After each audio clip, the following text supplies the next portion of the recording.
Have you ever paused just for a moment and wondered whether the story we tell ourselves about the beginning of everything is, well, incomplete, you know? We grow up hearing that the universe began with a bang, a single blazing moment from which space and time themselves emerged.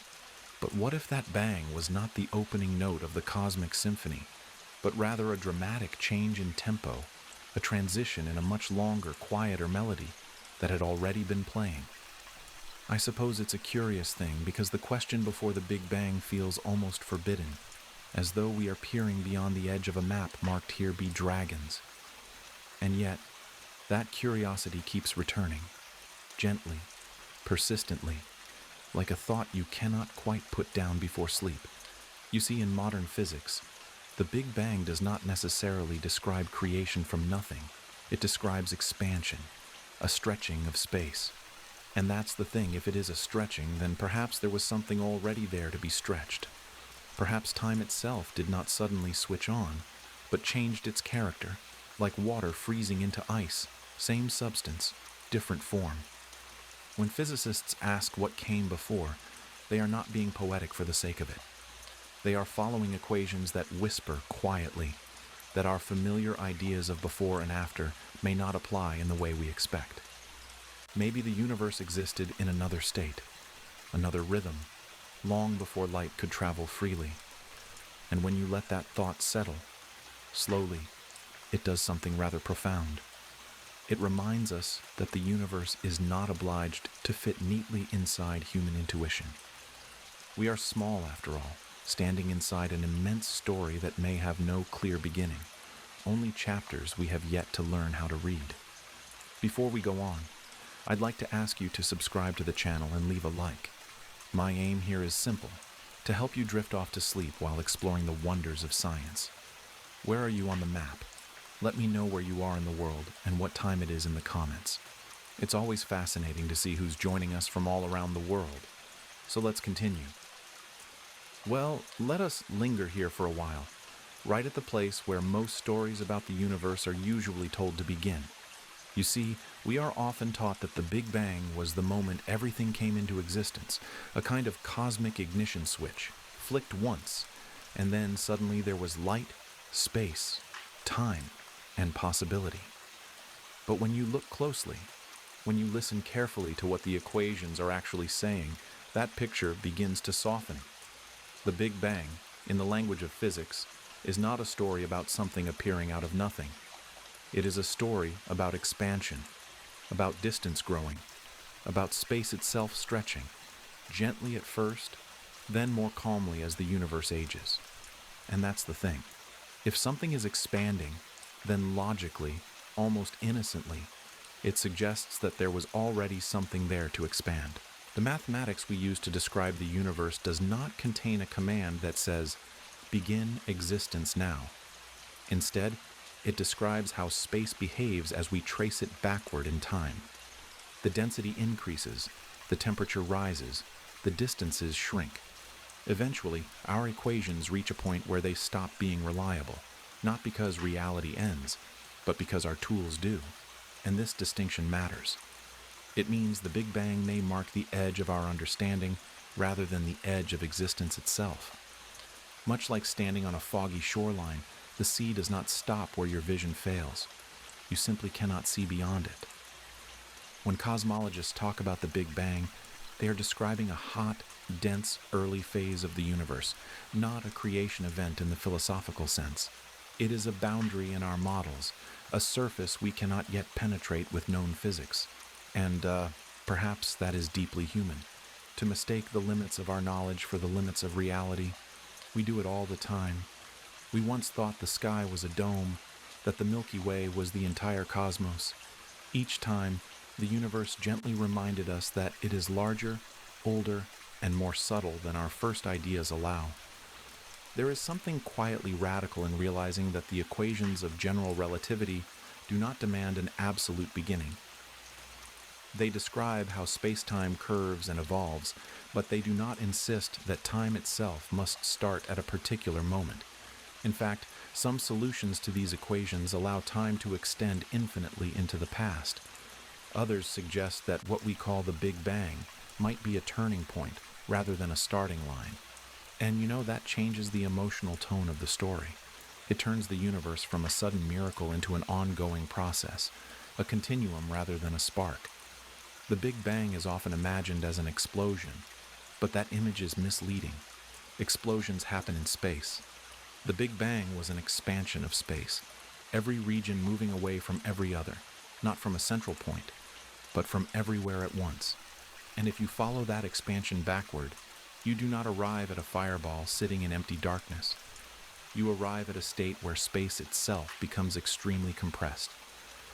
That compression tells us something important. It tells us that the Big Bang is best understood as a description of conditions, not origins. This is why some physicists say that the Big Bang represents a limit of observation rather than a limit of existence.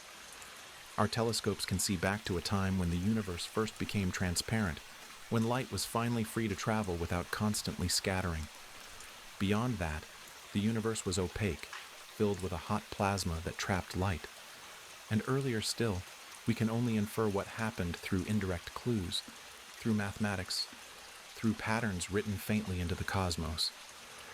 The silence before that curtain lifts is not necessarily emptiness. It is simply beyond direct sight. And then there is the Planck era, a phrase that sounds technical but carries profound meaning. This is the realm where densities become so extreme that our current theories break down. General relativity, which so beautifully explains gravity on large scales, and quantum mechanics, which governs the small, refuse to cooperate fully in this domain. Before this point, our equations stop giving sensible answers. But again, that does not mean nothing existed. It means we do not yet have the right language to describe it. It is like trying to explain color to someone using only the vocabulary of sound. The failure lies not in reality, but in description. Some models suggest that the Big Bang could be something like a surface in time, similar to how the surface of a sphere is a boundary that does not require an edge. On Earth, you can travel north until you reach the North Pole. Beyond that, north simply loses its meaning. Not because the Earth ends, but because the coordinate system changes. Perhaps time behaves in a similar way near the Big Bang. The concept of before may dissolve, not because nothing existed, but because the structure of time itself was different. This idea can feel unsettling because we rely so deeply on the notion of cause and effect, of before and after. Our lives unfold along timelines. Our memories depend on sequence. But the universe is not obligated to mirror human intuition. It has no concern for our comfort. And yet, there is something strangely comforting in this realization too.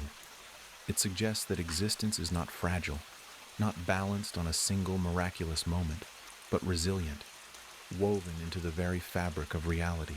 If the Big Bang is not the absolute beginning, then it becomes something else entirely. It becomes a chapter break, a transformation, a phase change, like water boiling into steam. Same substance, different behavior. In this view, the universe did not suddenly appear. It changed. It reorganized itself.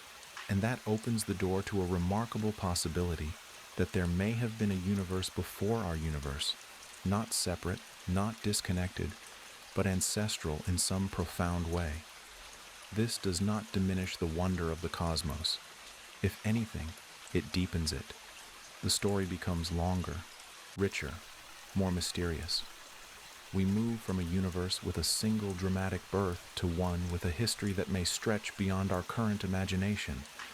And, that invites humility. It reminds us that science is not a collection of final answers, but a method of asking better questions. When we say that the Big Bang is the limit of our observation, we are acknowledging both how far we have come and how far we still have to go. We can map the afterglow of the early universe with exquisite precision. We can measure tiny fluctuations in temperature that later grew into galaxies and stars. But the moment where our equations falter remains hidden, not because it is forbidden, but because it demands new ideas, new theories, perhaps even a new way of thinking about reality itself. And that's the thing. Once you accept that the Big Bang may not be the beginning, a new question quietly emerges. If it was not the start of time, then what was time like before? Did it flow the same way? Did it exist at all in a form we would recognize? Or was it something stranger, something more fluid, something waiting to crystallize into the ticking moments we experience now?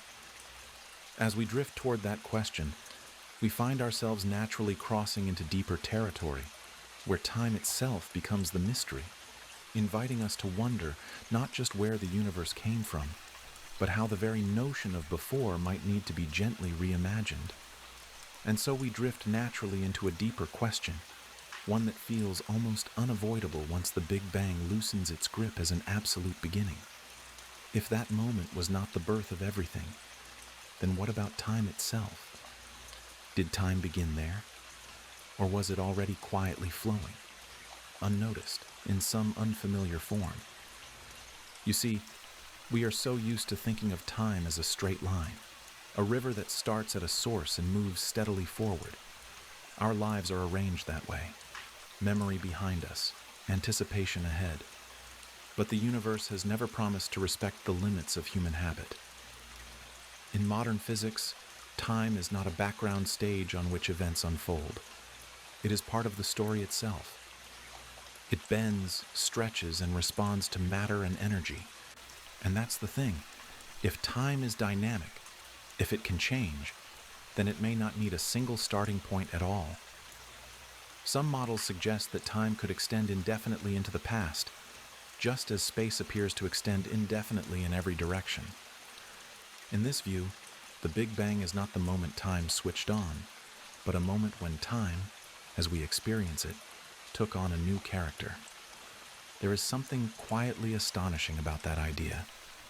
It suggests that the ticking of clocks, the steady march of seconds, is not a universal truth, but a local habit of our particular cosmic era. Before the Big Bang, time may have existed, but not in a way that allows for clocks, calendars, or even cause and effect as we know it. Perhaps it was smoother, or more symmetrical, or less directional. Perhaps it did not flow forward at all, but hovered, balanced, waiting for conditions to change. Some theoretical models go even further and propose that time is infinite. No beginning, no end, just an unbroken continuum. In such universes, the Big Bang becomes a feature within time, not the boundary of it. Like a mountain pass on an endless road, dramatic and transformative, but not the start of the journey. And, when you let that sink in, it does something to our sense of scale. Human history shrinks. Even cosmic history shrinks. We become inhabitants of a brief chapter in a book that may have no first page. One particularly intriguing idea is that the Big Bang might represent a reversal in the direction of time. That sounds strange, I know, because reversal implies direction, and direction implies an arrow. But the arrow of time, the sense that the past is different from the future, is closely tied to entropy, to the tendency of systems to move from order to disorder. Near the Big Bang, entropy appears to be remarkably low. This has puzzled physicists for decades. Why would the universe begin in such a special, ordered state? Some have suggested that what we call the beginning might actually be a turning point, a moment of minimum entropy.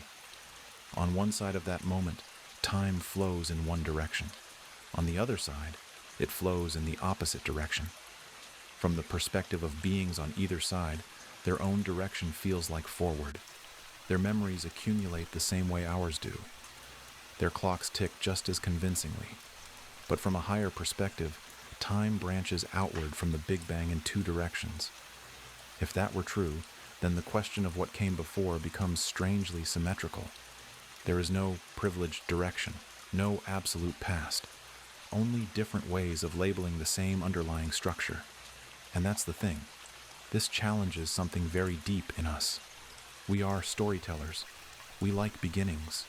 We like causes. We like origins. But the universe may be under no obligation to provide them in the way we expect. Another possibility is that time existed before the Big Bang, but in a radically different form. Perhaps it was not smooth and continuous, but granular, made of discrete moments that cannot be subdivided. Or perhaps time was emergent, not fundamental, a property that only arises when the universe reaches a certain level of complexity, like temperature, which makes sense for a crowd of particles but not for a single one. In this view, asking what time was like before the Big Bang is a bit like asking what the temperature of a single atom was. The question itself may not apply, and yet physicists keep asking it, because even if the language breaks down, the curiosity remains. There are models in which the universe existed in a timeless state, a kind of quantum stillness, where change was possible but not ordered, no before, no after, just potential. Then, through some transition, time crystallized into a direction, and with it came the universe we recognize. Space expanded, energy cooled, structure formed, and suddenly there was a past and a future. This idea can feel abstract, but it has a subtle emotional resonance. It suggests that time, the thing that carries our lives forward, is not an eternal backdrop, but a fragile, emergent feature of reality, something that came into being and perhaps could one day change again. And, that makes our moments feel both more precious and more mysterious. We are not just moving through time, we are participating in a particular phase of it. The concept of before the Big Bang may also be misleading because the word before implies temporal order. It assumes that time behaved then as it does now. But many physicists argue that this assumption is exactly what needs to be questioned. The universe near the Big Bang may not support the same causal structure we rely on. Events may not line up neatly. Cause and effect may blur. Time may loop, branch, or dissolve entirely. This does not mean that science gives up. Quite the opposite. It means science becomes more careful, more imaginative. It means building models that respect what we know while daring to explore what we do not. And that's the thing. When physicists say that time before the Big Bang may not resemble our notion of time, they are not retreating into philosophy. They are responding to mathematics, to equations that refuse to behave when pushed beyond familiar territory. There is a humility in this, an acknowledgement that human intuition evolved to navigate forests and seasons, not singularities in quantum space-time. And yet, here we are, daring to ask questions that stretch far beyond our evolutionary comfort zone. What is time? Did it begin? Can it end? Can it reverse? Or is it something deeper, something that only appears when the universe settles into a certain rhythm? As we sit with these questions, another thought begins to take shape. If time can exist without beginning, if it can reverse or emerge or transform, then perhaps the universe itself is not a one-time event. Perhaps it breathes, perhaps it cycles, expansion followed by contraction, birth followed by collapse, over and over again, without a first or last act. And once that possibility enters the room, the story naturally starts to bend toward a universe that does not merely happen once, but unfolds again and again, each time reshaping space, time, and existence itself. And so, almost without noticing it, our thoughts begin to circle rather than march forward. If time itself may not have a single beginning, if it can stretch infinitely into the past or even reverse direction, then the universe that inhabits this time might also refuse a simple linear story. Perhaps existence is not a straight line drawn once across the page of reality, but a looping curve, traced again and again, each pass familiar yet subtly transformed. This is where the idea of a cyclic universe quietly enters the conversation, not as a wild speculation, but as a patient response to questions that refuse to go away. You see, a cyclic universe suggests that the cosmos may undergo repeated phases of expansion and contraction. It grows vast and cold, then slowly turns inward, becoming hot and dense once more, only to expand again. In this view, what we call the Big Bang is not the absolute beginning, but the latest expansion phase in a sequence that may have occurred countless times before. And that's the thing. This idea feels strangely intuitive, almost comforting, because cycles are everywhere in nature. Day follows night. Seasons return. Stars are born, burn, and die, only for their remnants to seed new generations. Why should the universe itself be exempt from this rhythm? In early cosmology, scientists wondered whether gravity might eventually halt the expansion of the universe and pull everything back together.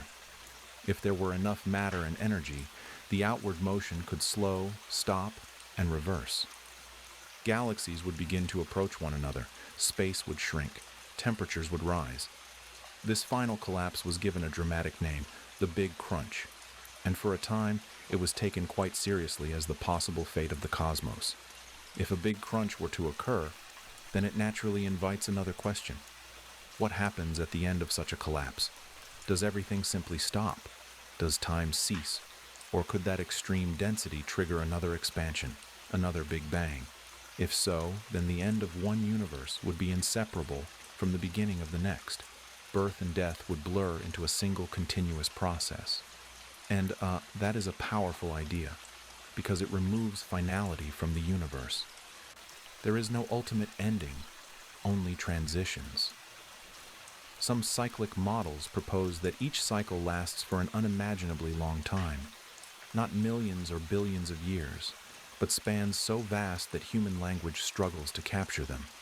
During expansion, galaxies form, stars ignite, life perhaps emerges, and then, over eons, everything thins out and cools.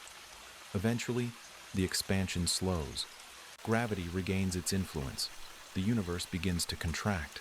Matter grows denser, structures dissolve, and at the very end, conditions resemble those we associate with the Big Bang, setting the stage for another cycle.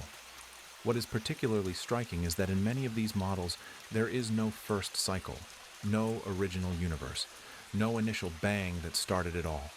The sequence stretches endlessly into the past and endlessly into the future. The universe simply is, always evolving, always transforming, without a single moment that can be labeled as the ultimate beginning. And that's the thing, this directly challenges our deeply ingrained desire for origins. It asks us to accept existence without a starting gun. One might wonder whether such cycles would be identical, like a record stuck in a groove, playing the same song over and over. But physics suggests otherwise. Small differences could accumulate. Conditions might change slightly from one cycle to the next. The distribution of matter, the behavior of fields, the formation of structures. Each universe could carry faint memories of its predecessor, encoded not as conscious recall, but as subtle physical imprints. This raises a delicate and fascinating possibility. Could information survive from one cycle to another? Could the universe, in some sense, remember? Some theorists have explored whether patterns from a previous cycle might influence the next, perhaps visible as anomalies in the large-scale structure of the cosmos.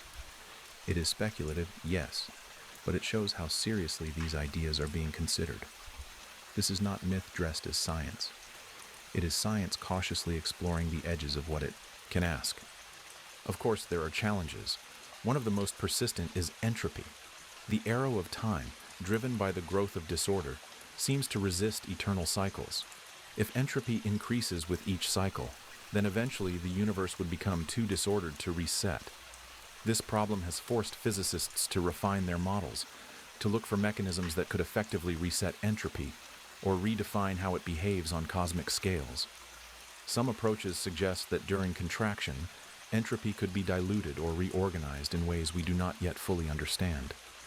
Others propose that each cycle is not simply a repetition, but a renewal, where certain quantities are rebalanced. And this is where the conversation becomes particularly subtle. We are no longer just talking about the fate of galaxies, but about the fundamental bookkeeping of reality itself. The appeal of cyclic models is not only scientific, but philosophical. They offer a universe that is self-sustaining, without the need for a singular creation event. A universe that exists because existence is its natural state.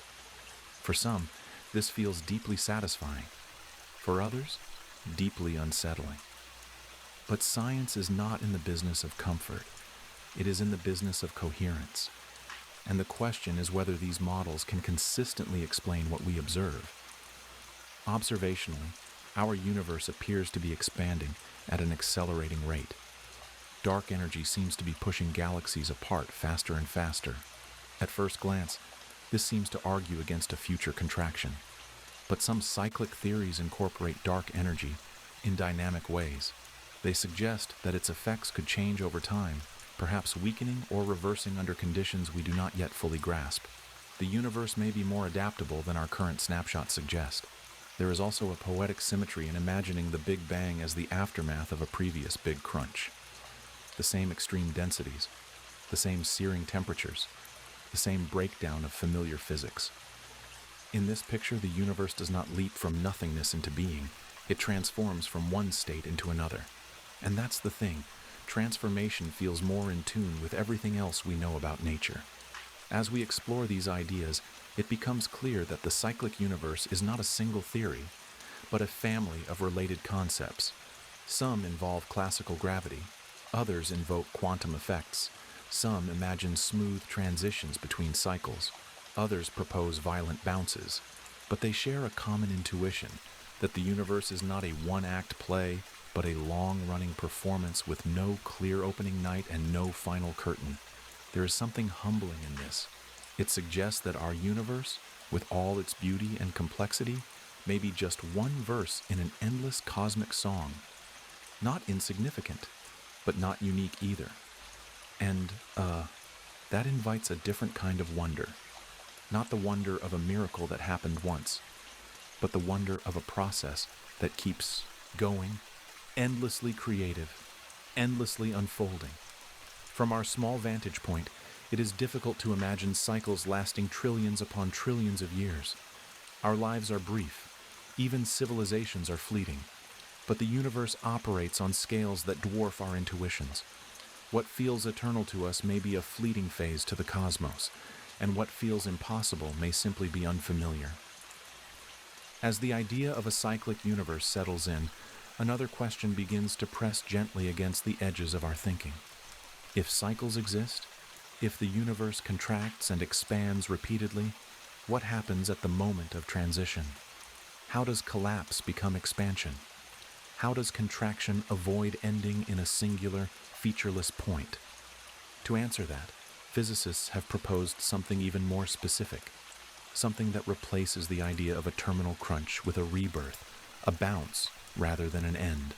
And it is there, at that moment of reversal, that the story naturally turns toward the idea of a universe that does not die, but rebounds, reshaping itself yet again.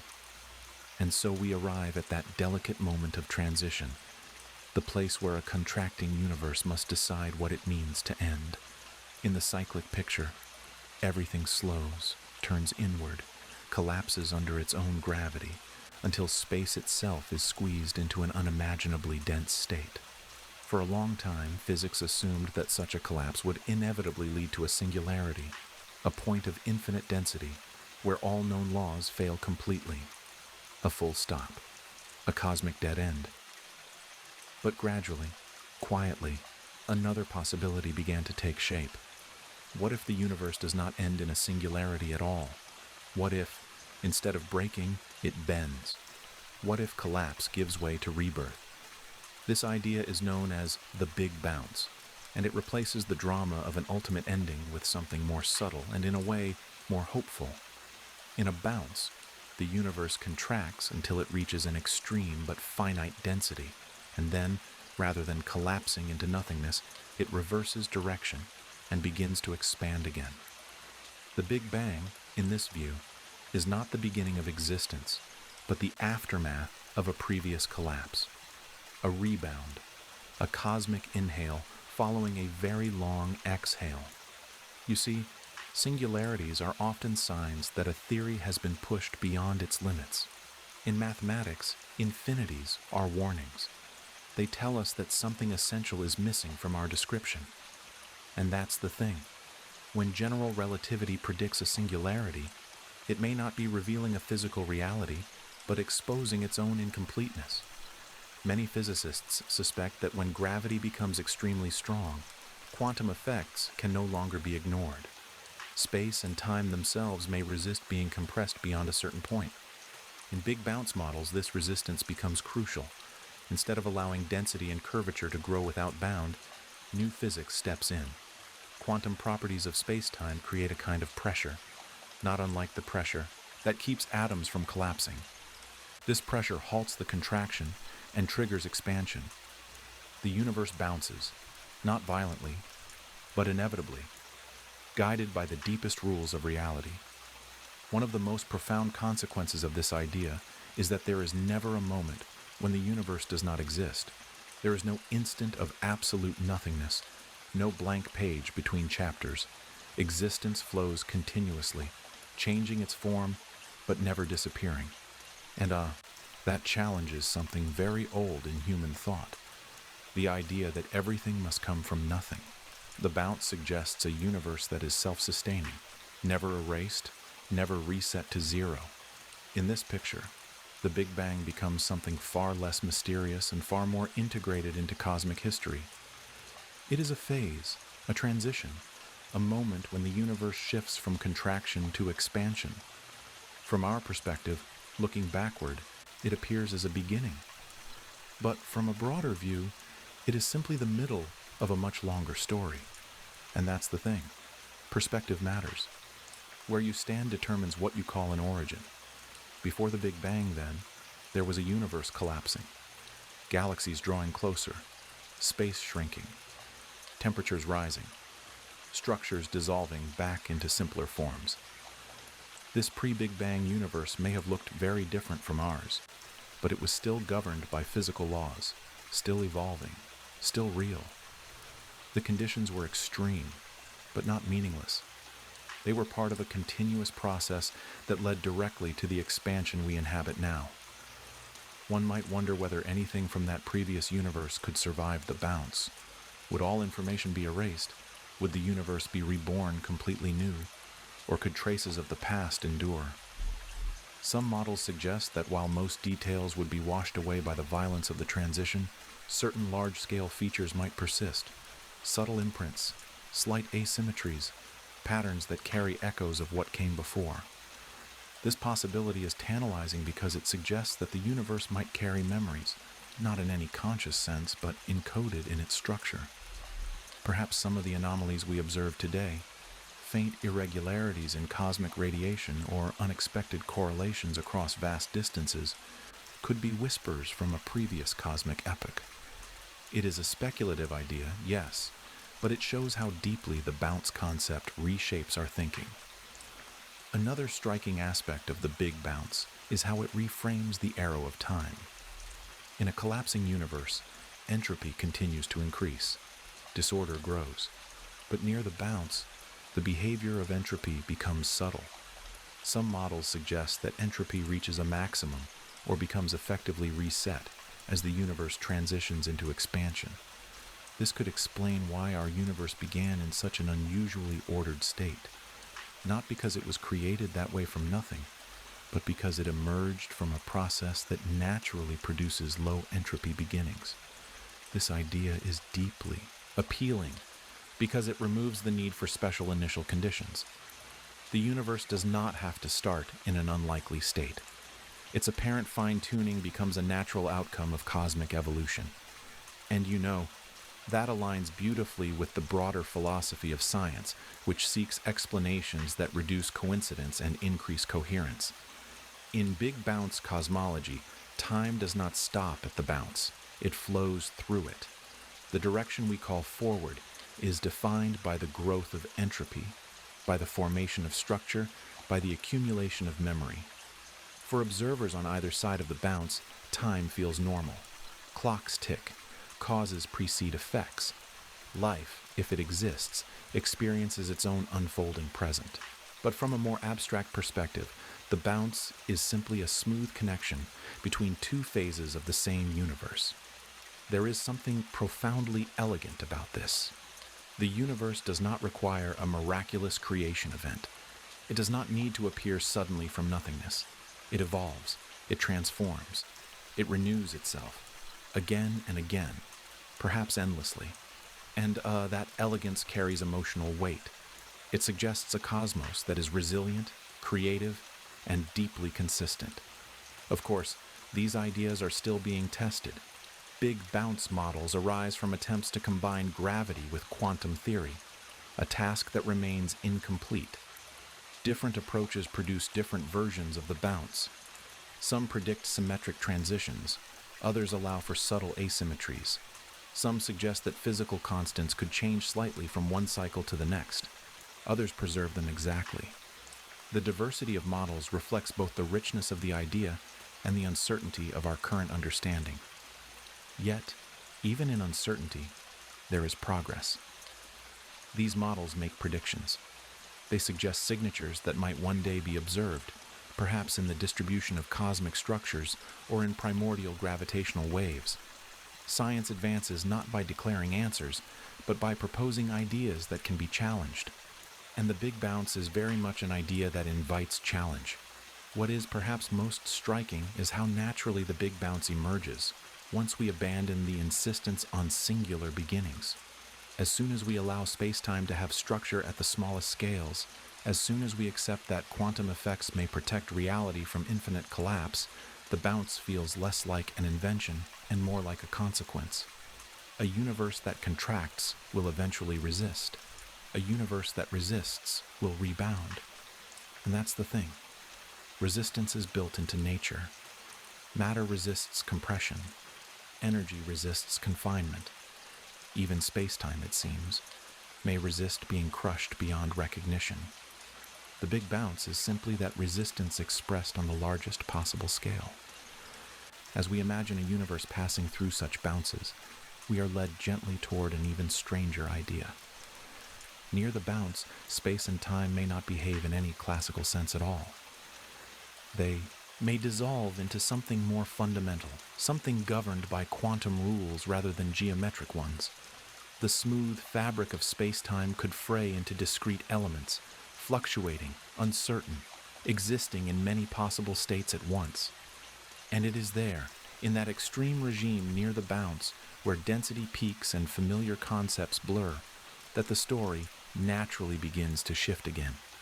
Because to truly understand how a universe can rebound, how it can pass through such extremes without breaking, we may need to confront the possibility that space-time itself is quantum in nature, that before the Big Bang, before the bounce, reality existed in a form far stranger than anything we have yet imagined. And so we step even closer to the edge, to that strange regime near the bounce where familiar ideas begin to loosen their grip. If the universe can contract, resist collapse, and expand again, then something remarkable must be happening at the deepest level of reality. The smooth fabric of space and time, which feels so solid and continuous in everyday life, may not survive such extremes intact. Instead, it may reveal a far stranger nature, one that is quantum at its core. You see, quantum theory has taught us a quiet but profound lesson. At the smallest scales, reality does not behave like a collection of tiny billiard balls moving through a fixed stage. It behaves more like a restless sea of possibilities. Particles are not always in one place or one state. They exist in superpositions, spread out, uncertain, described by probabilities rather than certainties. And that's the thing. If matter and energy behave this way, why should space and time be any different? In the conditions near the Big Bounce, or what we perceive as the Big Bang, densities and energies become so extreme that space-time itself may be subject to quantum rules. Distances may lose their usual meaning. Moments may blur together. The notion of a well-defined geometry could dissolve into something more abstract, more fluid. In this picture, space-time is not a rigid arena, but a participant in the quantum dance. Some theories suggest that space-time is made of discrete units, like pixels on a screen, though unimaginably small. Below a certain scale, there is no smoothness, only a granular structure that resists further compression. This granularity could be what prevents singularities from forming. Instead of collapsing into an infinitely dense point, the universe reaches a maximum density and then rebounds. The quantum nature of space-time becomes a kind of cosmic safety net. Before the Big Bang, then, the universe may not have been a place in any ordinary sense. There may have been no distances to measure, no clocks to tick. Instead, Reality could have existed in a quantum state where space and time were entangled, fluctuating, undefined. A realm where asking where or when becomes meaningless, because those concepts have not yet crystallized. This idea can be difficult to grasp because our intuition is shaped by a classical world. We are used to things being somewhere, happening at some time. But quantum physics has repeatedly shown us that nature does not always share our preferences. Electrons can be in many places at once. Events can be correlated without direct cause. And perhaps the early universe was the ultimate expression of this strangeness. In some models, the pre-Big Bang universe exists in a superposition of states. Not one universe, but many possible configurations, all coexisting. There is no single history, only a cloud of potential histories. The Big Bang in this view is not just a physical expansion, but a kind of selection. A moment when one branch of possibility becomes actual, when the universe settles into a particular classical trajectory. And that's the thing. This resonates deeply with the way quantum systems behave when observed. Before measurement, a system exists in many possible states. After measurement, one outcome is realized. The rest fade away.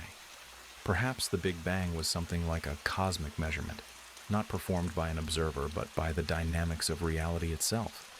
The universe chose a path. If that is the case, then before the Big Bang, the universe did not exist as a single definite thing. It existed as a range of possibilities. Space and time were not yet fixed. Dimensions may not have had their familiar sizes. The laws of physics themselves may not have been settled. They could have fluctuated, uncertain, awaiting the moment when the universe cooled enough for stable patterns to emerge. This idea challenges our desire for a concrete picture of the past. We like to imagine something happening, something tangible. But quantum cosmology suggests that before the Big Bang, the universe may not have had a single story to tell. There was no definitive sequence of events, no clear timeline, only probabilities, weighted by the underlying rules of quantum mechanics. In this quantum pre-universe, the concept of size becomes slippery. Without a classical space-time, there is no meaningful notion of large or small. The universe may have existed without dimensions in the sense we understand them. Or dimensions may have been present, but fluctuating, not yet frozen into the three of space and one of time that structure our experience. And this invites a radical reinterpretation of existence itself. Perhaps reality does not begin as something concrete and definite. Perhaps definiteness is something that emerges, something that crystallizes as conditions allow. In that sense, the Big Bang is not the creation of the universe, but the creation of clarity. The moment when reality became sharp enough for structure, causality, and memory to take hold. Some theories describe this process as a transition from a quantum phase to a classical phase. Much like water freezing into ice, the underlying substance remains the same, but its behavior changes dramatically. Before the transition, everything is fluid, uncertain, interconnected. Afterward, boundaries form. Objects become localized. Time acquires a direction. The universe becomes a place where stories can happen. In such a view, the universe oscillates between existence and non-existence in a very subtle sense. Not non-existence as absolute nothingness, but as a lack of classical reality. The universe is there, but not in a way that allows for definite statements. It is potential rather than actual. Then, through a process we do not yet fully understand, it becomes actual. It takes shape. It becomes the universe we inhabit. This oscillation challenges our binary thinking. We tend to divide reality into is and is not, exists and does not exist. But quantum physics has taught us that such sharp distinctions may be artifacts of our macroscopic perspective. At fundamental levels, reality can hover between states. And, the early universe may have been the ultimate example of this hovering. The Big Bang, then, is the moment when hovering ends, when ambiguity collapses into structure, when the universe stops being a question and becomes an answer. And that's the thing. This does not diminish the mystery. It deepens it. because now the mystery is not why something came from nothing, but how something definite emerged from something profoundly indefinite.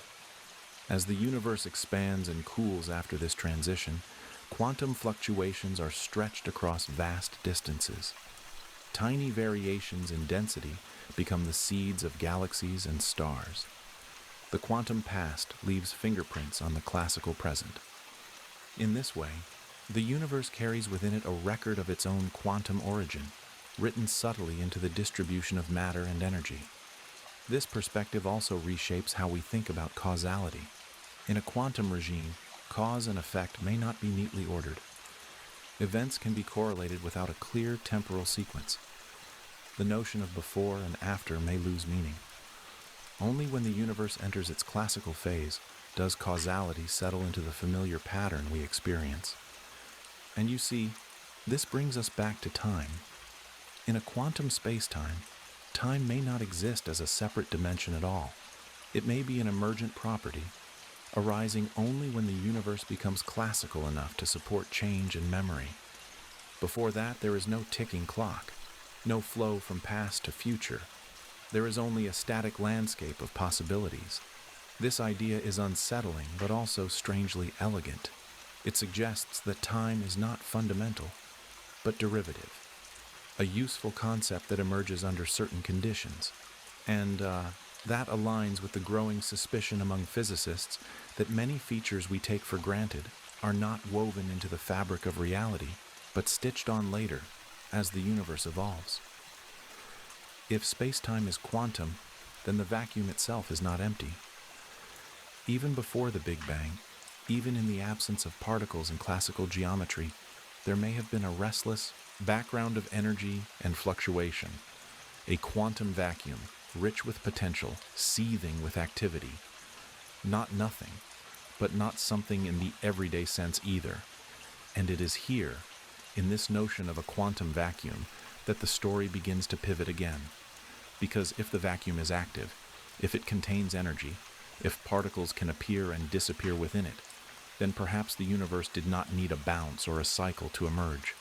Perhaps it could arise naturally from this restless background itself.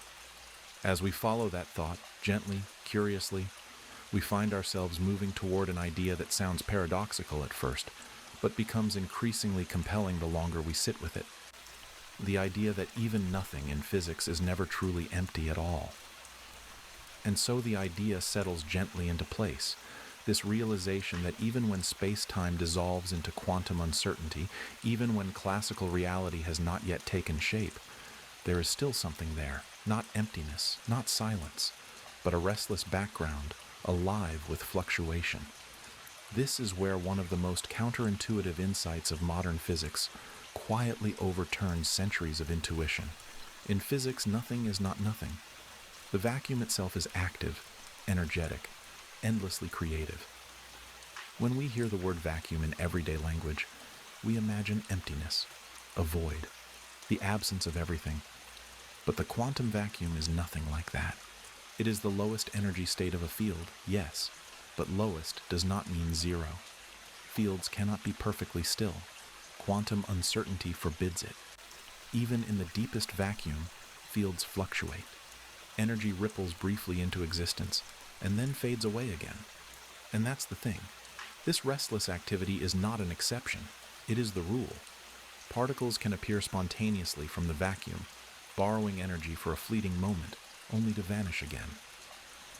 These are not particles in the everyday sense, but temporary excitations allowed by the uncertainty principle. They are sometimes called virtual particles, but the word virtual can be misleading. Their effects are measurable. They leave traces. They influence forces.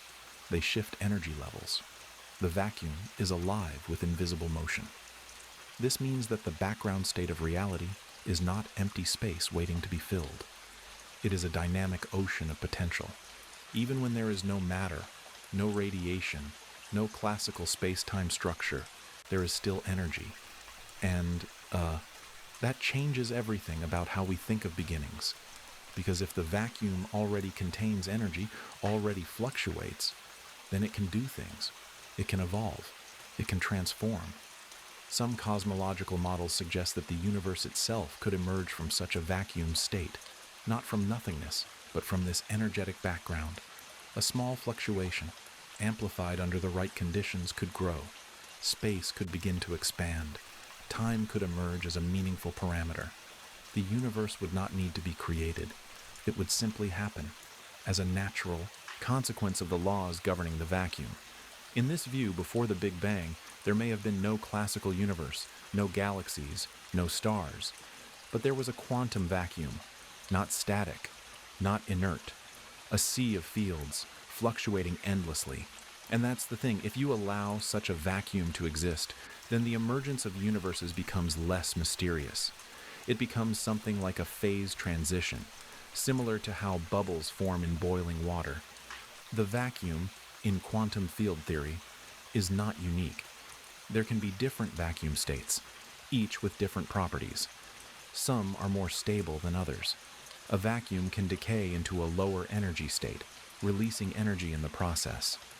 If such a transition occurred on a cosmic scale, it could drive rapid expansion. Space itself could inflate. A universe could be born. This is a profoundly different picture from philosophical nothingness. In philosophy, nothingness is the absence of all properties. No energy, no laws, no structure. But in physics, the vacuum is defined by laws. It is structured. It obeys equations. It has measurable effects. And you know that distinction matters deeply.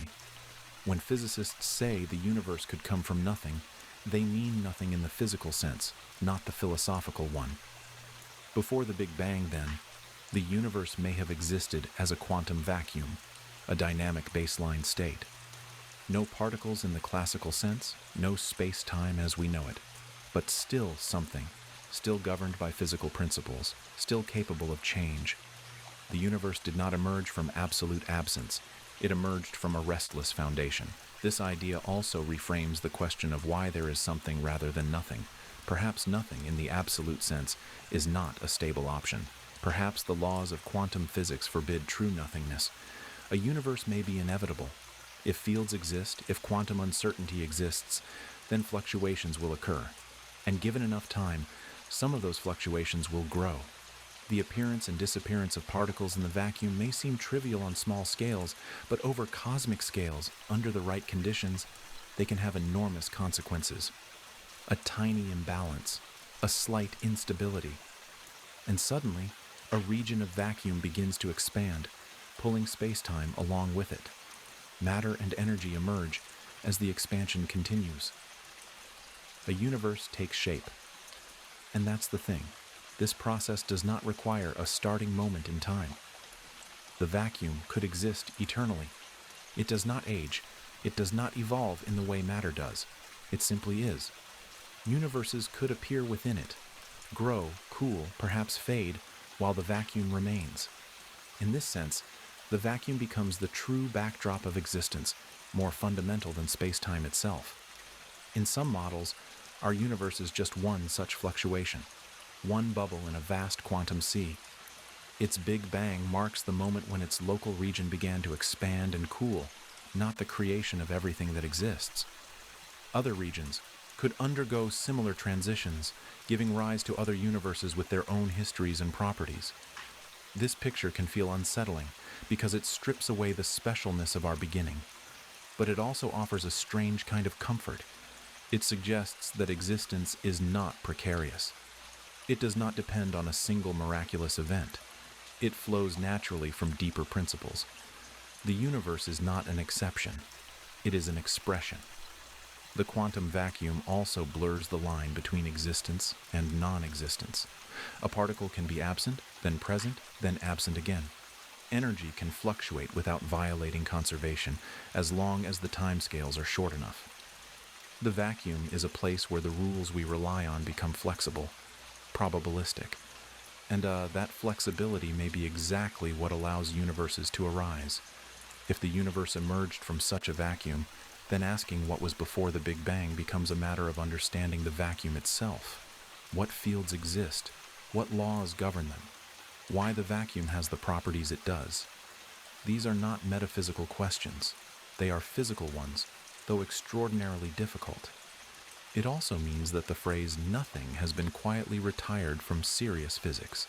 There is no true emptiness. Even the most barren region of space seethes with activity. Even before space-time existed, there may have been a quantum substrate. Reality never quite switches off. This realization carries philosophical weight. It suggests that being is more fundamental than non-being, that the universe, or something like it, is the natural state of affairs. And that resonates with many ancient intuitions, even as it arises from modern mathematics. As we sit with this idea, another thought begins to take shape. If the vacuum is capable of spawning universes, if fluctuations can grow into entire realities, then perhaps our universe is not alone. Perhaps what we call the cosmos is just one region in a much larger structure, one outcome among many.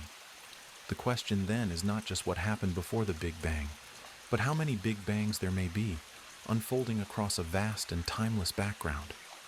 And it is there, in that widening perspective, that the story naturally begins to open into something even larger, a vision of reality populated not by a single universe, but by many. And as that realization widens, almost imperceptibly at first, the universe begins to feel less like a single, solitary object and more like a vast landscape of possibility. If the quantum vacuum is active, if it can give rise to expanding regions of space, then it becomes natural to wonder whether our universe is unique at all. Perhaps what we call the Big Bang was not a singular event in all of reality, but a local occurrence. A birth, yes, but not the birth. And that's the thing. Once that door opens, it rarely closes again. In this picture, our universe may be just one bubble among many, each emerging from the same underlying vacuum, but unfolding in its own way. The Big Bang we trace backward in time could simply mark the moment our particular region began to expand, cool, and take shape.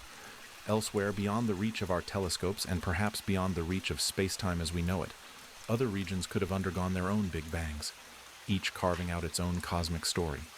This idea is often called the multiverse, though the word can carry more mystery than clarity. At its heart, it is a simple extension of principles we already accept. If physical laws allow one universe to form from a vacuum, and if that vacuum exists broadly, then there is no obvious reason why it should happen only once. Nature rarely does things just one time. It repeats, varies, explores possibilities, and the universe itself may be no exception. In such a framework, the Big Bang of our universe is not the origin of everything, but the origin of us. It defines our observable region, our causal history, but it does not fence in all of existence. Beyond our cosmic horizon, there may be regions that are forever inaccessible to us, separated not by distance alone, but by the structure of space-time itself. Each universe in this larger ensemble could have its own properties, different values of physical constants, different numbers of dimensions, different behaviors of fundamental forces. Some universes might expand too quickly for structures to form. Others might collapse almost immediately. Only a few may linger long enough for stars, planets, and perhaps life to emerge. And that's the thing. This offers a new way of thinking about why our universe appears so finely tuned. Instead of requiring a single universe with exquisitely chosen parameters, the multiverse allows for variety. We find ourselves in a universe that permits complexity because only such universes can host observers. This is not a mystical statement. It is a selection effect. We observe conditions compatible with our existence because incompatible conditions leave no one to observe them. Before the Big Bang of our universe, then, there could have been other Big Bangs. Not earlier in time necessarily, but elsewhere in the larger structure. Time itself may be local, tied to each expanding region. Asking which universe came first may be meaningless. There may be no global clock ticking for all of reality. Each universe carries its own sense of before and after. This challenges our intuition deeply. We are used to thinking of reality as one connected whole, unfolding along a shared timeline. But relativity already taught us that time is not universal. Different observers experience it differently. The multiverse idea simply extends this lesson to its logical extreme. There may be no single time for all universes, no shared origin story. The idea that each universe has its own Big Bang reframes the question of beginnings entirely. The Big Bang becomes a common phenomenon, rather than a unique miracle. Like star formation or galaxy formation, it is something that happens under the right conditions. Our universe is one instance of a broader class of events. And this does not make our universe feel less meaningful. If anything, it makes it more precious. We are inhabitants of one particular realization of physical law, one thread in a vast cosmic tapestry. Our universe is special to us not because it is the only one, but because it is the one we inhabit. In some models, the vacuum itself is eternal. It has no beginning and no end. Within it, universes are born, evolve, and perhaps fade away. The vacuum remains, a timeless background against which cosmic dramas unfold. There is no first universe, no last, just an ongoing process of creation and transformation. This also means that the question before the Big Bang of our universe does not lead to nothingness. It leads outward, to a broader context, to a reality in which Big Bangs are not endpoints of explanation, but signposts pointing toward deeper structure. The silence before our Big Bang may not have been empty. It may have been filled with other stories, unfolding beyond our reach. Of course, these ideas are difficult to test. By definition, other universes may be causally disconnected from ours. We may never observe them directly. This has led some to question whether the multiverse belongs in science at all. But science has always pushed against observational limits. Atoms were once invisible. Galaxies beyond the Milky Way were once speculative. What matters is whether the idea emerges naturally from theories that successfully explain what we do observe. And that's the thing. Many modern theories do seem to point in this direction, not because scientists desire a multiverse, but because the mathematics allows it, sometimes even demands it. When we follow the equations honestly, without forcing them to conform to our preferences, they often lead to a richer, stranger reality than we initially expected. If our universe is one among many, then its Big Bang is not the beginning of all existence. It is a local event, meaningful within its domain, but not absolute. This perspective dissolves the need for a single cosmic starting point. Reality does not hinge on one moment. It unfolds across many. This view also reshapes our sense of scale. The observable universe, vast as it is, may be a tiny patch in a much larger expanse. Our cosmic horizon is not the edge of existence, only the edge of what we can see. Beyond it, the laws of physics may continue to operate, giving rise to realms forever beyond our observational reach. There is something both humbling and exhilarating about this. Humbling because it reminds us that our universe may not be the whole story. Exhilarating because it suggests that reality is far more creative, far more abundant than we once imagined. As we let this idea settle, another question gently emerges. If universes can form repeatedly, if Big Bangs are local events within a larger background, what drives this continual creation? What mechanism allows new universes to keep appearing? The quantum vacuum provides part of the answer, but there may be an even more dynamic process at work, one that keeps space itself expanding and spawning new regions endlessly. And it is toward that restless, ongoing process that our thoughts now begin to drift, toward a picture of reality where creation never quite stops, but continues eternally, quietly shaping the multiverse itself. And so our thoughts drift naturally into motion, into expansion itself, because once the idea of many universes begins to feel plausible, another question rises almost immediately. What is the engine behind all this creation? What keeps the vacuum restless? What allows new universes to keep appearing rather than settling into silence? And here, quietly but decisively, we encounter the idea of inflation, not just as a brief episode at the birth of our universe, but as an ongoing, eternal process. You see, inflation was first proposed to explain several puzzling features of our own universe. Why it looks nearly the same in all directions. Why distant regions share similar properties despite never having time to communicate. The solution was elegant. In its earliest moments, space expanded extremely rapidly, stretching tiny regions into vast expanses. But once physicists accepted that such rapid expansion could occur, a deeper realization followed. If inflation can happen once, perhaps it can happen again, and perhaps it never truly stops. In eternal inflation, space itself is not merely expanding everywhere uniformly. Instead, there are regions where inflation continues indefinitely, driven by high energy states of fields permeating the vacuum. In other regions, inflation ends locally. When it ends, the energy driving inflation converts into matter and radiation. Space heats up, a big bang occurs, a universe is born.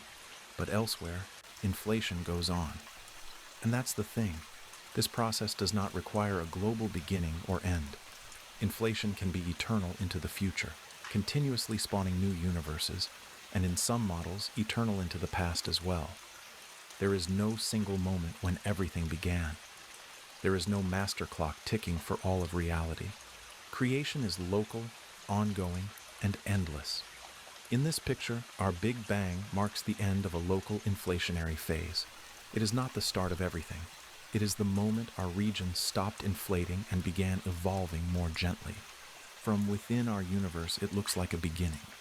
But from the broader perspective of eternal inflation, it is more like a transition, a change of pace.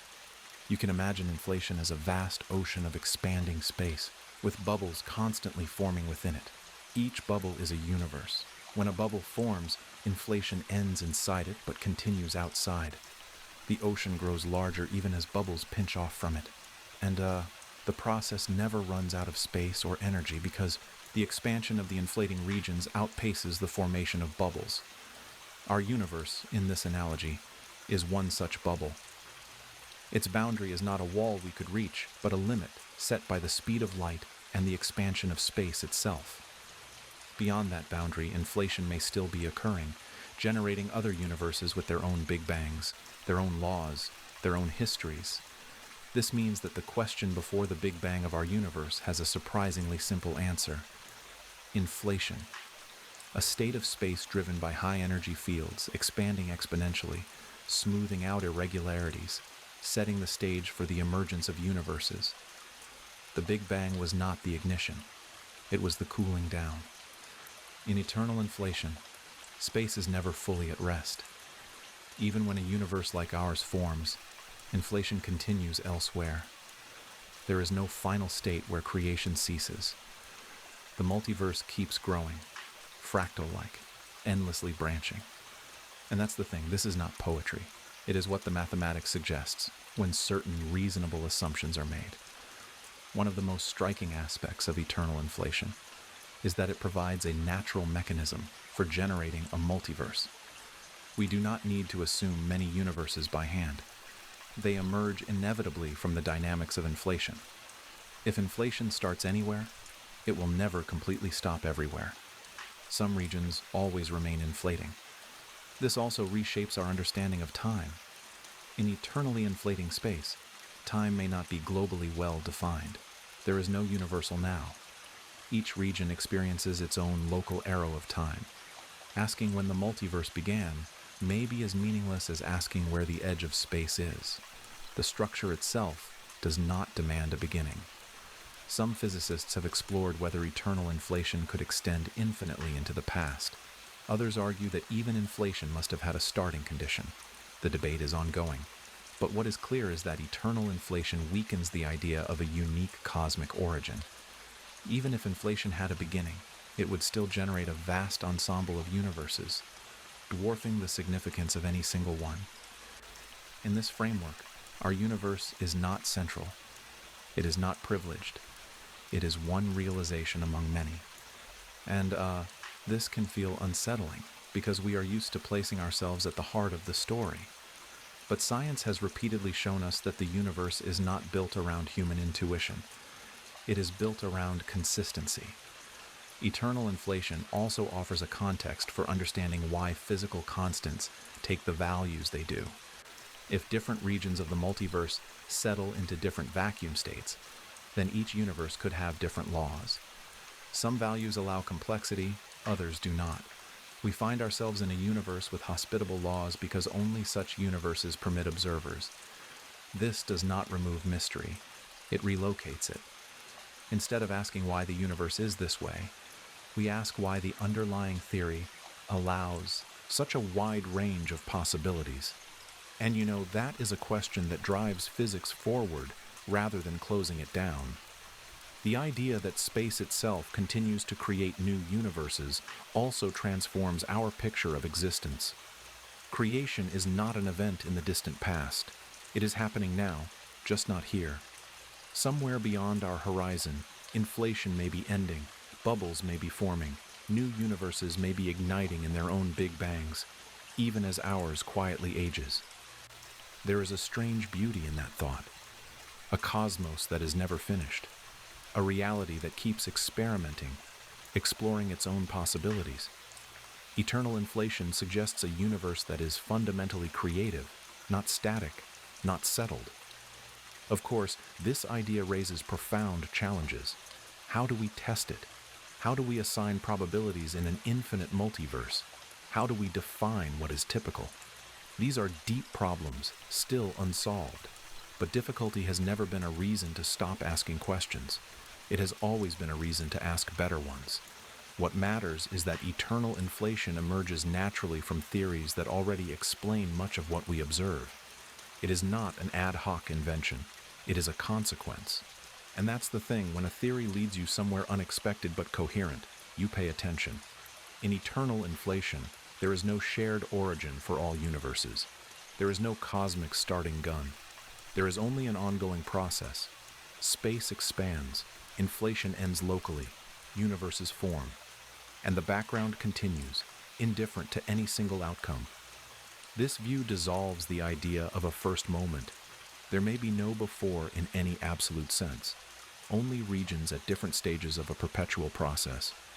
Our Big Bang is simply the moment our region joined the classical world, cooling enough for atoms, stars, and eventually life to emerge.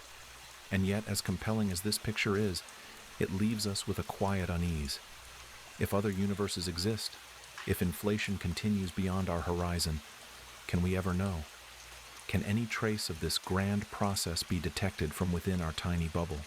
Is there any whisper, any echo, any subtle signal left behind by what came before our inflation ended?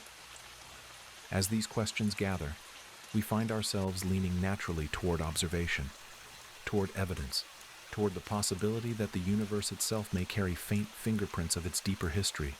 And it is there, in the delicate patterns of radiation and space-time, that we begin to wonder whether the cosmos has left us clues, subtle marks pointing beyond our own beginning, waiting patiently to be noticed. And so our attention turns outward, away from speculation alone, and toward the quiet hope that the universe itself may have left us clues. If inflation happened before our Big Bang, if cycles or bounces shaped reality, if quantum phases preceded classical space-time, then perhaps these events were not entirely erased. Perhaps, woven delicately into the structure of the cosmos, there are traces, faint, subtle, almost shy, signals so gentle that they can only be heard by instruments of extraordinary sensitivity and by minds willing to listen patiently. You see, the early universe was not silent. It was turbulent, energetic, dynamic. Space itself was ringing with activity, and when something that vast and violent occurs, it tends to leave echoes. Not echoes of sound, but of gravity, of radiation, of structure. The challenge is learning how to interpret them. One of the most promising messengers from the deep past is gravitational waves. These are ripples in space-time itself, produced whenever massive objects accelerate or when the geometry of the universe changes rapidly. Unlike light, gravitational waves pass through matter almost unhindered. They are extraordinarily difficult to detect, but once produced, they travel essentially unchanged. That makes them ideal historians. If there was a period before the Big Bang, whether inflationary, cyclic, or bouncing, it could have generated primordial gravitational waves. These waves would not tell a detailed story. They would not paint pictures. But they could reveal the energy scales involved, the dynamics of space-time, the very rhythm of the universe at its most extreme moments. And, detecting such waves would be like hearing the faint heartbeat of a universe before our own began. Another potential archive of the early cosmos lies in the cosmic background radiation. This is the afterglow of the hot, dense phase that followed our Big Bang. Light released when the universe cooled enough for atoms to form. It has been traveling ever since, stretched and cooled by cosmic expansion, now visible as a faint microwave glow filling the sky. At first glance, this radiation appears remarkably uniform, almost the same temperature in every direction. But look closely, and tiny variations appear. Minuscule fluctuations, one part in hundreds of thousands. These variations are not noise. They are information. They encode the conditions of the early universe, the seeds from which all structure grew. If something happened before the Big Bang, it might have influenced these fluctuations. A pre-Big Bang phase could leave distinctive patterns, unusual correlations, asymmetries that do not quite fit the simplest models. And that's the thing. Cosmologists have indeed found anomalies, features that are difficult to explain fully within the standard picture. They are subtle, controversial, but intriguing. Some of these anomalies appear as large-scale alignments in the background radiation, others as unexpected cold or hot spots, still others as deviations from perfect randomness. None of them are definitive evidence of a pre-Big Bang universe, but collectively they keep the question alive. They remind us that our models, while powerful, may not yet be complete. Then there are primordial density fluctuations, the slight variations in matter distribution that eventually grew into galaxies and clusters. These fluctuations originated as quantum variations, stretched across cosmic scales by expansion. If inflation occurred before our Big Bang, or if the universe bounced from a previous phase, the statistical properties of these fluctuations could carry signatures of that history. Physicists search for patterns in these fluctuations, looking for deviations from simple predictions. Non-Gaussian features, specific correlations, scale-dependent behaviors. Each anomaly is a potential clue, a whisper from a time we cannot otherwise observe. And this is where patience becomes a scientific virtue. The universe does not shout its secrets, it murmurs them. And extracting meaning from these murmurs requires careful measurement, repeated observation, and a willingness to revise cherished ideas. Future observatories may dramatically improve our ability to listen. More sensitive detectors of gravitational waves, more precise maps of background radiation, deeper surveys of large-scale structure. Each new instrument extends our senses further back in time, closer to the edge of our cosmic history. But even with perfect instruments, there may be limits. Some traces may be irretrievably erased. Inflation, if it occurred, is exceptionally good at smoothing out irregularities. It can wipe away information, leaving only the faintest hints. And that's the thing. Absence of evidence does not necessarily mean absence of history. It may simply mean the universe is better at forgetting than we are at remembering. Still, scientists persist, because even the attempt reshapes our understanding. Searching for pre-Big Bang signatures forces us to clarify our theories, to make precise predictions, to confront what we truly know and what we merely assume. There is also a deeper philosophical layer here. The desire to find traces of a time before our universe reflects a refusal to accept simple endings. It is a continuation of a long human tradition, stretching back to the first questions asked around firelight. What came before? What lies beyond? What remains unseen? In cosmology, this tradition takes a mathematical form. Equations replace myths. Observations replace omens. But the impulse is the same. A yearning to place ourselves within a larger story. Some physicists argue that the search for pre-Big Bang traces may be futile, that any such information is fundamentally unobservable, that science should restrict itself to what can be measured directly. Others counter that boundaries shift.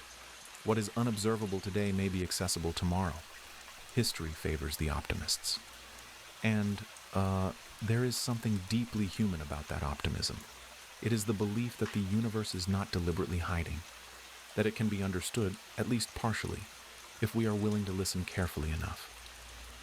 As experiments grow more refined, we may find patterns that defy existing explanations, or we may find that the universe is remarkably consistent with a simple beginning after all. Either outcome teaches us something.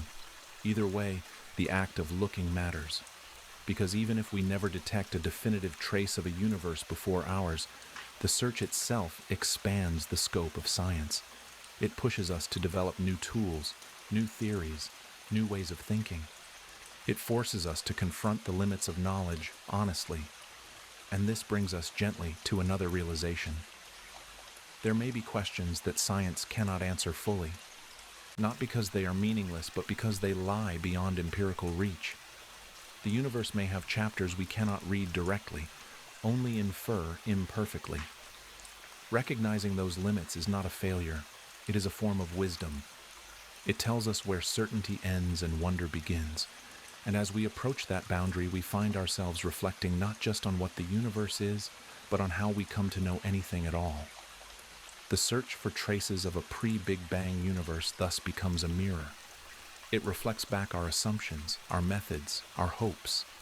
It reminds us that science is a human endeavor, shaped by curiosity, humility, and an acceptance of uncertainty. And as we stand there, at the edge of what can be observed, another question begins to surface. If there are limits to what we can know, where exactly do they lie? Are they temporary, waiting for better instruments and deeper theories? Or are they fundamental, woven into the structure of reality itself? It is this question, about the boundaries of science, about what can and cannot be known, that now draws us onward.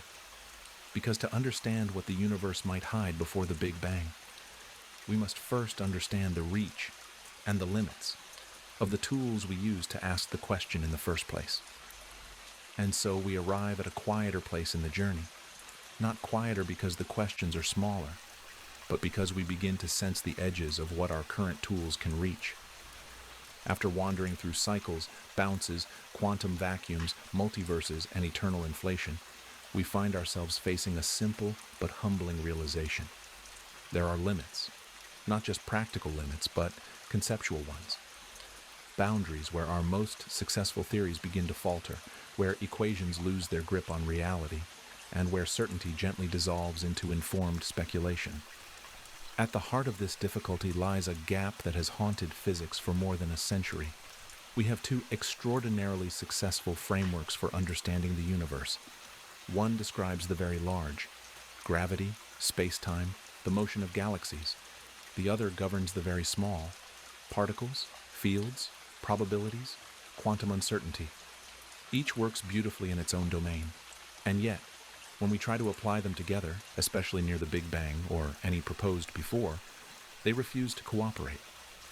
We do not yet have a complete theory of quantum gravity, a framework that unites space-time and quantum mechanics into a single coherent description. And that's the thing. Without such a theory, our descriptions of the earliest moments of the universe are necessarily incomplete. We can push our equations back only so far before they stop making sense, not because reality ends, but because our mathematics does. The Big Bang itself is one such boundary. In many models, when we extrapolate backward using general relativity, quantities like density and curvature grow without bound. We encounter infinities, and infinities in physics are warning signs. They tell us that we are using a theory beyond its domain of validity. The Big Bang, then, marks a mathematical limit, not necessarily a physical one. This distinction is subtle but crucial. It means that when we say physics cannot describe what happened before the Big Bang, we are not saying that nothing happened. We are saying that our current equations are silent there. The silence may reflect ignorance, not absence. Before the Big Bang, if such a phrase even makes sense, conditions would have been extreme beyond anything we can reproduce or observe directly. Energies so high that space-time itself may have behaved quantum mechanically. In that regime, concepts like distance, duration, and even causality may lose their familiar meaning. And When the very language we use to describe reality begins to break down, it becomes extraordinarily difficult to ask precise questions, let alone answer them. This leads to another important limit: measurement. Science advances through observation, experiment, and falsification. But the early universe, especially anything preceding our observable expansion, is shielded from us by horizons and by time itself. Light cannot reach us from beyond certain boundaries. Information may be irretrievably lost or scrambled. Some aspects of cosmic history may simply be inaccessible. That does not make the questions meaningless. It means they are constrained. We can infer. We can model. We can test consistency. But direct observation may remain out of reach. And that's the thing. Science has always lived with such constraints. We infer the interiors of stars. We infer the behavior of atoms long before we could see them. But there may be domains where inference itself hits a wall. Some questions may lie beyond empirical verification, not because they are unscientific, but because the universe does not provide us with the necessary data. For example, if other universes exist beyond our horizon, forever causally disconnected, then their existence may be true and yet unprovable. Science must then decide how to treat such ideas, as useful extensions of theory, as speculative frameworks, or as metaphysical possibilities lying just beyond its remit. This is an uncomfortable place for science, because it thrives on testability. And yet, refusing to explore such ideas simply because they are difficult to test would have stifled progress many times before. The challenge is to maintain rigor without closing curiosity. Another limit arises from the nature of mathematics itself. Our theories are expressed in mathematical language, and mathematics has its own structure, its own assumptions. Some physical situations may demand mathematical tools we have not yet invented. Others may reveal that our existing frameworks are only approximations to something deeper and stranger. And this has happened before. Newton's laws were once thought complete. They worked extraordinarily well, until they did not.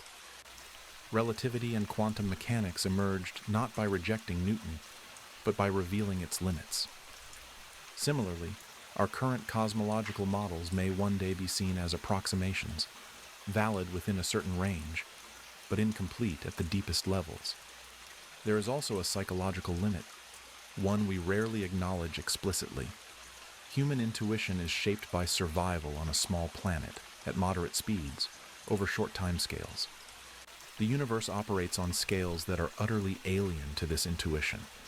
We instinctively seek beginnings and endings, causes and effects, narratives with clear structure. Reality may not always oblige. When physicists suggest that time may not exist before the Big Bang, or that causality may be ill-defined, they are not being deliberately obscure. They are reporting what the mathematics seems to imply. And that's the thing. Accepting such implications requires a willingness to let go of deeply ingrained mental habits. Another boundary appears when we consider probability in cosmology. In an infinite universe, or an infinite multiverse, how do we define what is typical? How do we assign probabilities when every possibility occurs infinitely many times? This is known as the measure problem, and it remains unsolved. Without a clear way to regulate infinities, predictions become ambiguous. This is not a small technical issue. It strikes at the heart of what it means to make scientific statements about the universe. If we cannot say what is likely or unlikely, our theories lose some of their explanatory power. And yet, avoiding infinities altogether may not be an option. They seem to arise naturally in our best attempts to describe reality on the largest scales. There is also the question of whether some aspects of the universe are fundamentally unobservable, not just practically, but in principle. Horizons imposed by the speed of light, by cosmic expansion, by quantum uncertainty. These are not technological barriers. They are woven into the fabric of space-time. If something happened before the Big Bang, but left no observable trace, can science say anything meaningful about it?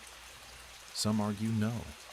Others argue that theoretical consistency and explanatory power still matter, even in the absence of direct evidence.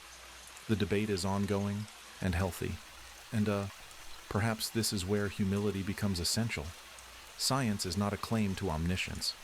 It is a method for reducing ignorance. It progresses by identifying what it does not yet understand, and by building frameworks that extend its reach incrementally. Recognizing limits does not diminish science. It strengthens it. It prevents overreach. It keeps speculation tethered to reason, and it invites collaboration between physics, mathematics, philosophy, and even the history of ideas. As we contemplate the limits of current science, we also glimpse its future: the search for quantum gravity, the development of new observational techniques, the refinement of cosmological models. Each represents an attempt to push the boundary a little further outward, but it is also possible that some questions will remain open indefinitely. Not because we failed, but because the universe is under no obligation to be fully transparent. There may always be horizons beyond which we cannot see. This realization can feel unsettling, but it can also be liberating. It reminds us that mystery is not a flaw in our understanding. It is a feature of existence. The universe is not a puzzle designed to be solved completely. It is a reality to be explored, interpreted, and lived within. And this brings us gently toward a deeper reflection. If science has limits, what do those limits mean for our search for meaning? How do we interpret a universe that may not have a clear beginning, that may extend beyond our comprehension, that may contain more than we can ever observe? At this point, the conversation naturally shifts, from what we can measure to what it means, from equations to interpretation, from the mechanics of the universe to our place within it. Because once we accept that the universe may not have a simple origin story, and that our knowledge of its deepest past may always be incomplete, we are invited to ask not just how the universe exists, but what it means to exist within such a vast and open-ended reality. And so, having walked to the edge of what science can currently say with confidence, we find ourselves standing in a quieter space, one where equations soften into reflection and measurement gives way to meaning. This is not a retreat from science. It is a continuation of it. Because when we ask whether the universe needs a beginning, whether existence requires an origin, we inevitably step into questions that are both physical and philosophical at once. You see, for much of human history, beginnings have mattered deeply. Stories begin somewhere. Lives begin somewhere. Civilizations mark their origins with care, and so it feels almost instinctive to assume that the universe itself must also have a starting point, a first moment, a cause that set everything in motion. But modern cosmology has quietly unsettled this intuition. It suggests that a universe can exist without a clear beginning, without a first tick of a cosmic clock. If time itself is part of the universe, not something outside it, then asking what caused the universe to begin may be like asking what is north of the North Pole. The question assumes a framework that may not apply. And that's the thing.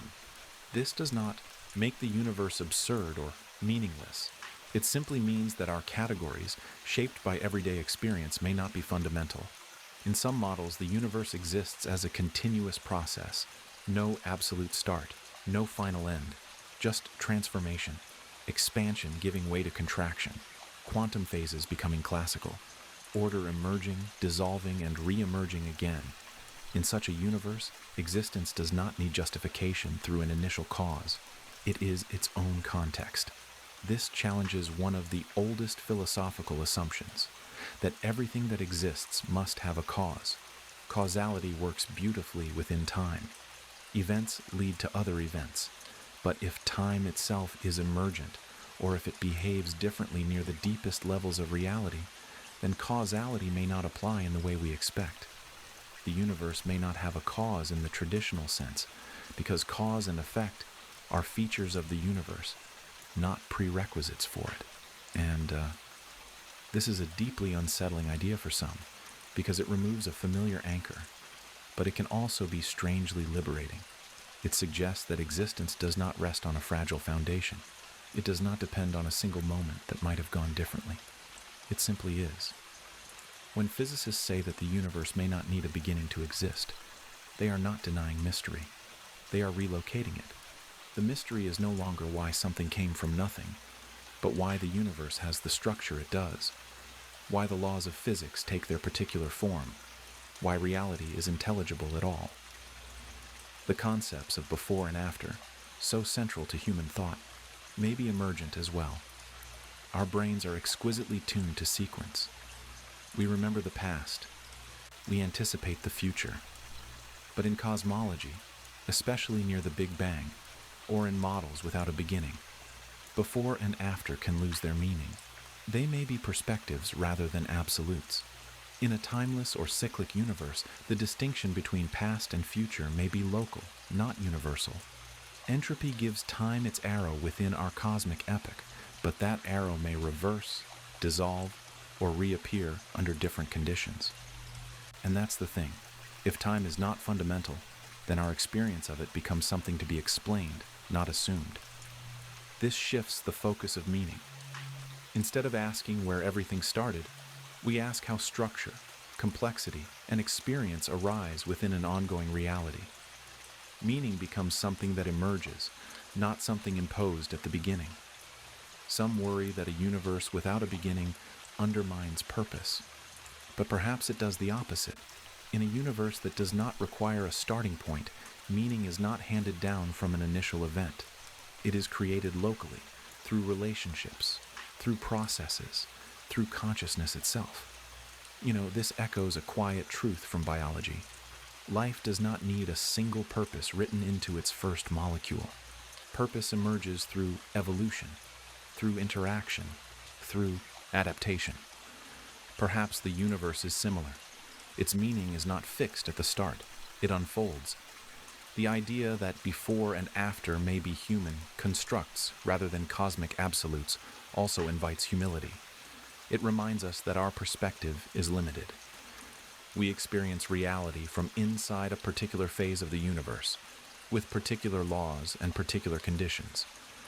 We are not outside observers. We are participants. And that's the thing. Participation changes interpretation. When we ask what existed before the Big Bang, we are asking from within time, using concepts shaped by our place in the universe.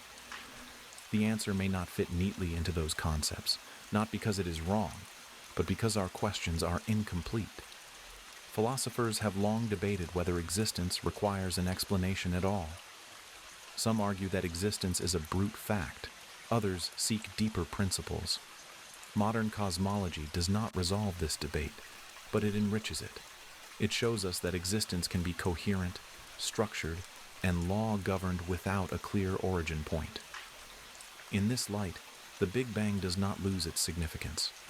It remains a profound transition, a moment when the universe became transparent, structured, and capable of supporting complexity. But it does not have to be the absolute beginning of all things to be meaningful. A sunrise is no less beautiful because the earth existed before it.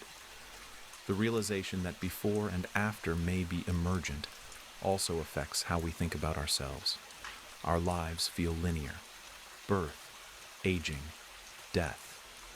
But we are made of atoms forged in stars, participating in cycles far older than our species. We are expressions of processes that began long before our planet formed and may continue long after it is gone.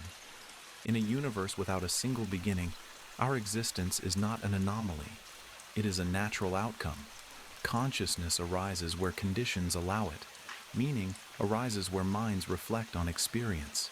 The universe becomes aware of itself, briefly, through us. And there is something quietly profound in that. We are not spectators of a cosmic drama that began long ago and will end someday. We are moments within an ongoing story, chapters written by physics, chemistry, biology, and thought. This perspective does not answer every existential question. It does not tell us how to live, but it reframes the context in which we ask such questions. Meaning is not something we wait to receive from a cosmic origin. It is something we create through understanding, connection, and curiosity.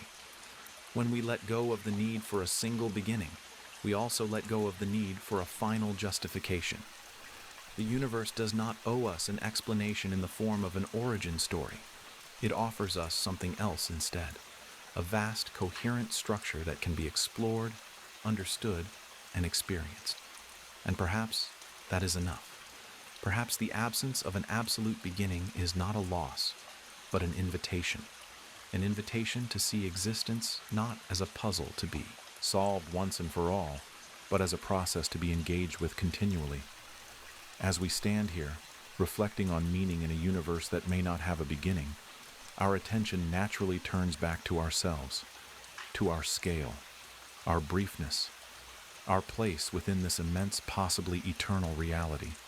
Because if the universe does not begin with us in mind, if it stretches far beyond our comprehension in both directions of time, then what does it mean to be human within it? What does it mean to live, to wonder, to ask questions, knowing that we occupy only a fleeting moment in a story that may have no first page?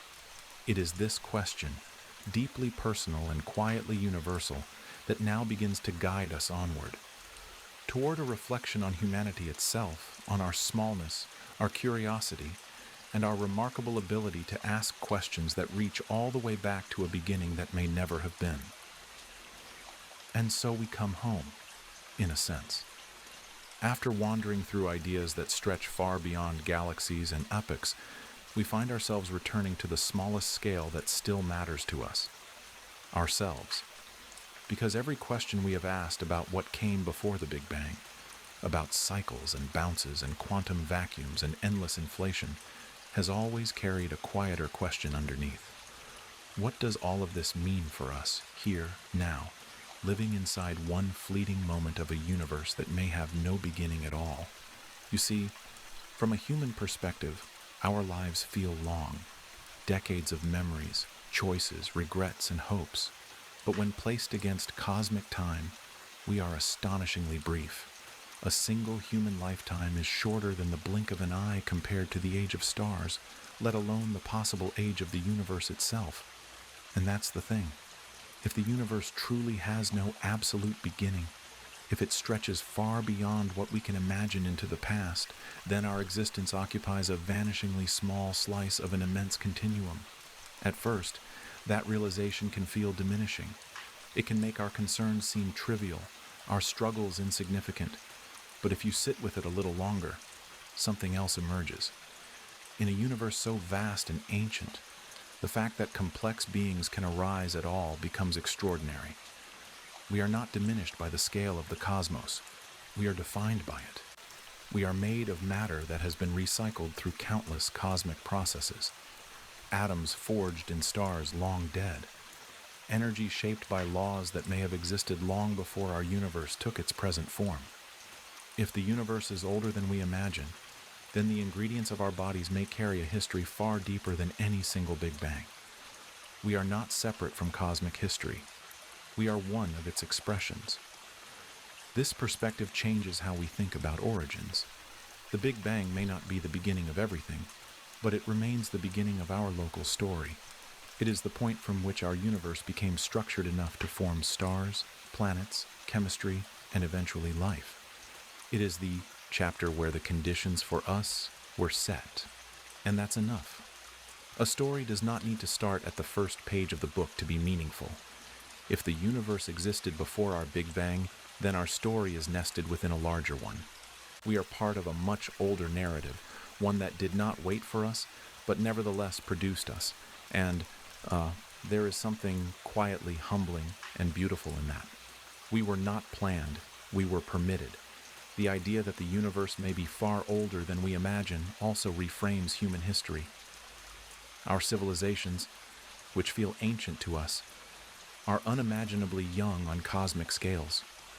Written language, agriculture, science itself all emerge in the final moments of a very long story, and yet in that brief time, we have learned to ask questions that reach all the way back to the possible absence of a beginning. That ability, the ability to wonder, may be one of the most remarkable features of the universe. In at least one corner of reality, matter has organized itself into minds capable of reflecting on existence itself. The universe, through us, has become curious about its own origins. And that's the thing. Curiosity does not require certainty. In fact, it thrives on uncertainty. The question of what came before the Big Bang may never be answered definitively, but the act of asking it drives science forward. It pushes us to build better theories, to develop more sensitive instruments, to refine our understanding of reality.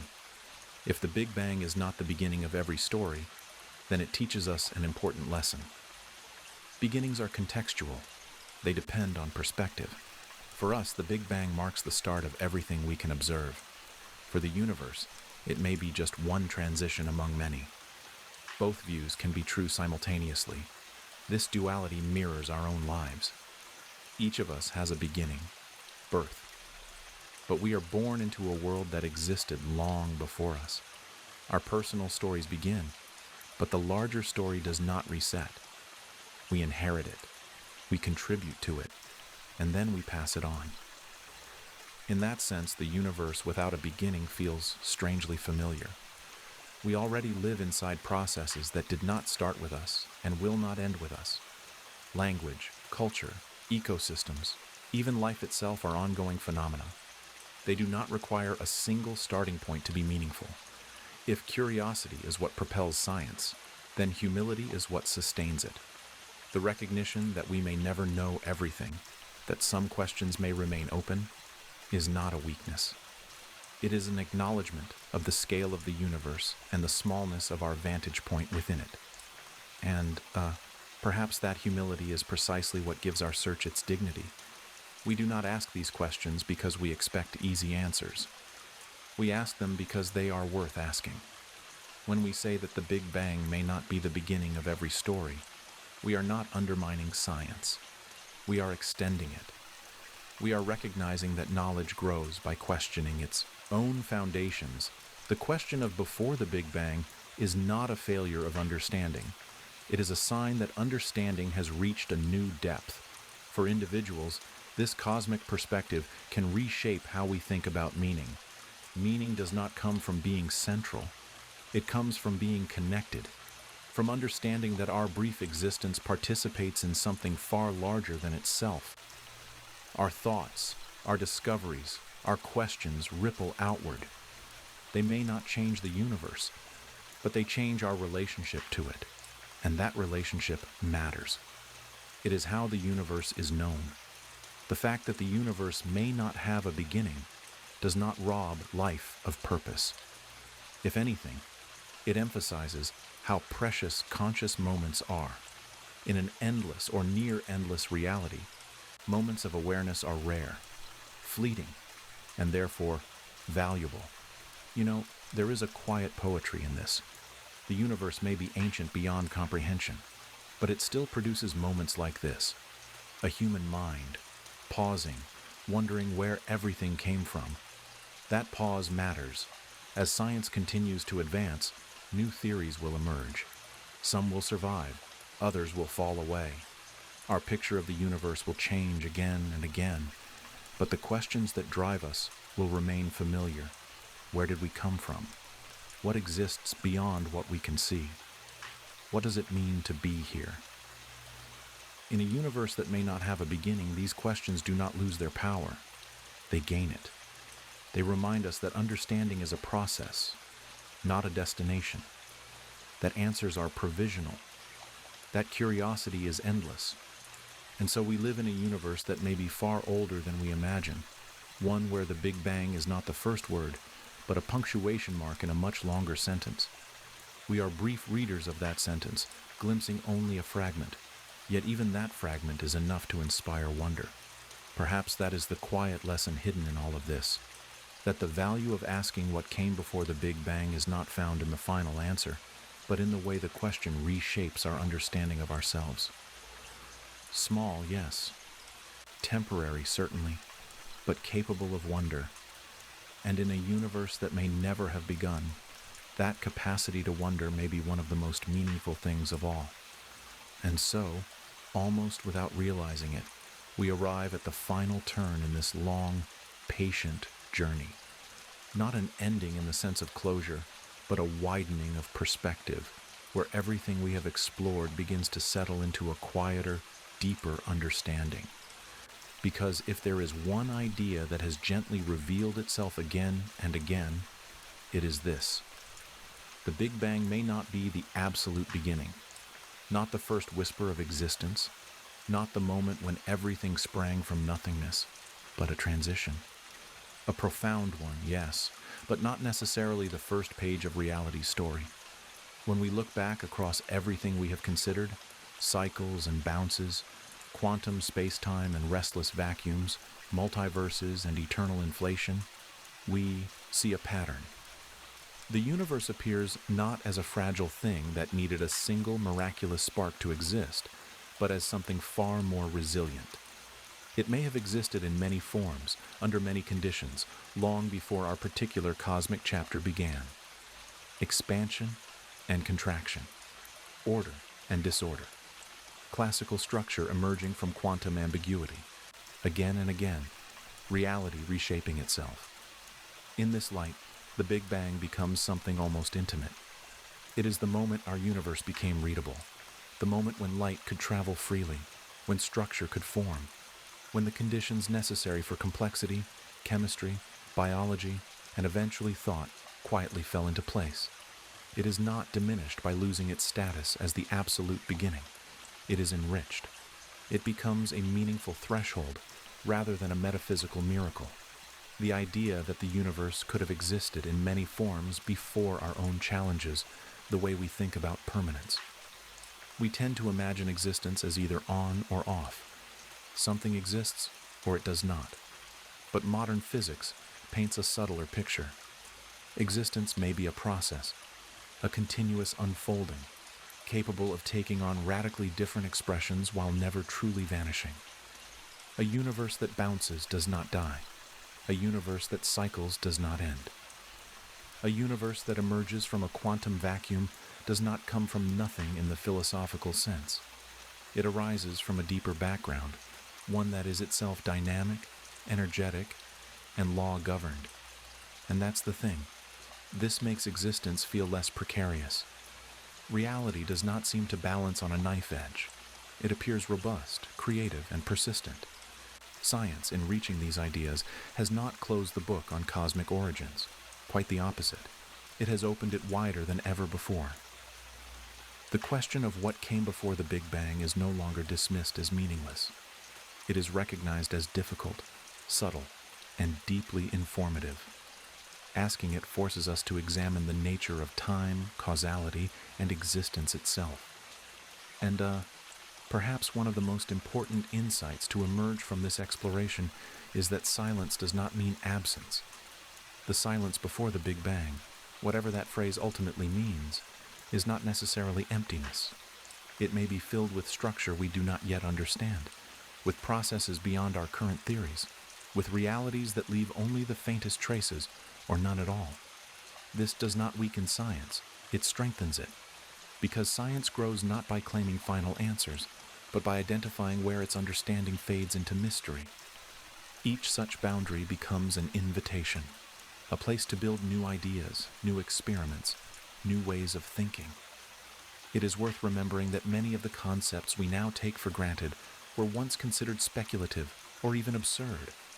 The expansion of the universe, the existence of other galaxies, the quantum nature of matter, each required a leap beyond intuition. The idea that the Big Bang may not be the absolute beginning belongs in that same tradition. It is not a rejection of what we know, but an extension of it. If the universe has existed under many forms, then our current cosmos is one expression among many. Not less special because of that, but special in a different way. It is the form that allows us to exist, to think, to wonder, to ask questions about origins at all. There is something quietly profound in that realization. In a universe that may be eternal, or cyclic, or endlessly creative, moments of awareness are rare. They flicker into existence where conditions allow, and when they do, the universe gains the ability to reflect on itself. Our curiosity is not separate from cosmic history. It is part of it. The atoms in our brains obey the same laws that govern galaxies and fields. The questions we ask are shaped by those laws. When we wonder about what came before the Big Bang, the universe is, in a sense, wondering about itself. This perspective dissolves the sharp line between observer and observed. We are not standing outside the cosmos, analyzing it from a distance. We are embedded within it, products of its long evolution, using tools forged by that same evolution to glimpse its deeper structure. The fact that science has not yet provided a definitive answer to the question of what came before the Big Bang is not a failure. It is a testament to how far we have come. We have pushed our understanding to the point where the remaining questions are no longer simple. They are questions about the foundations of reality. And that's the thing. Such questions do not demand quick answers. They demand patience, humility, a willingness to live with uncertainty. In that sense, cosmology becomes not just a scientific pursuit, but a human one. It mirrors our own experience of life, where meaning often emerges not from certainty, but from exploration. The silence before the Big Bang, whether literal or metaphorical, remains. It is not empty. It is full of possibility, of ideas yet untested, of theories yet unborn, of observations waiting for instruments we have not yet built. Future generations may look back on our current models the way we look back on early cosmology, with respect, but also with the awareness that they were incomplete. New frameworks may emerge. Quantum gravity may take a definitive form. Observations may reveal subtle patterns that point unmistakably toward a pre-Big Bang phase. Or perhaps the universe will always keep part of its history hidden. Perhaps some aspects of reality are fundamentally inaccessible, not because we lack intelligence or technology, but because the universe itself has horizons it does not allow us to cross. If that is the case, then learning to live with mystery becomes part of wisdom, not as resignation, but as recognition. Recognition that understanding is always partial, always evolving. The question of what came before the Big Bang remains one of the most powerful questions we can ask, not because it promises a final answer, but because it stretches our imagination, sharpens our reasoning, and reminds us of our place in something vast and ongoing. In the end, the Big Bang may not be the beginning of everything. The universe may have existed in many forms, long before our own cosmic dawn. Science continues to expand the boundaries of what we can know, even as it reveals new boundaries beyond which knowledge becomes speculation. And yet, even in that uncertainty, there is something deeply reassuring. The universe is not closed. It is not finished. It invites inquiry. It rewards curiosity. It humbles and inspires in equal measure. Perhaps the greatest lesson of all is this: the silence before the Big Bang is not an absence of meaning. It is an open space, a reminder that reality is richer than any single story we tell about it. And as we stand at the edge of that silence, listening as carefully as we can, we find that the most important thing is not whether we ever hear a final answer, but that we continue to ask. And so we linger here, at the edge of everything we have said, not because there is nothing more to add, but because this is the place where all the threads quietly come together. The place where science, imagination, humility, and wonder begin to overlap. If there is one idea that has steadily revealed itself throughout this long exploration, it is that the Big Bang does not need to be the absolute beginning of all things in order to be profound. In fact, its meaning seems to deepen when we allow it to be something else. A transition, a threshold, a moment when the universe changed its voice. The more carefully we listen to what modern physics is telling us, the more it seems that the universe is not a fragile story balanced on a single miraculous instant. It is a process, an unfolding, a conversation between energy, space, time, and law that may have been going on far longer than we can currently imagine. The Big Bang, rather than being the first word ever spoken, may be the moment when the story became audible to us, when we say that the Big Bang may not be the absolute beginning, We are not erasing it. We are placing it in context.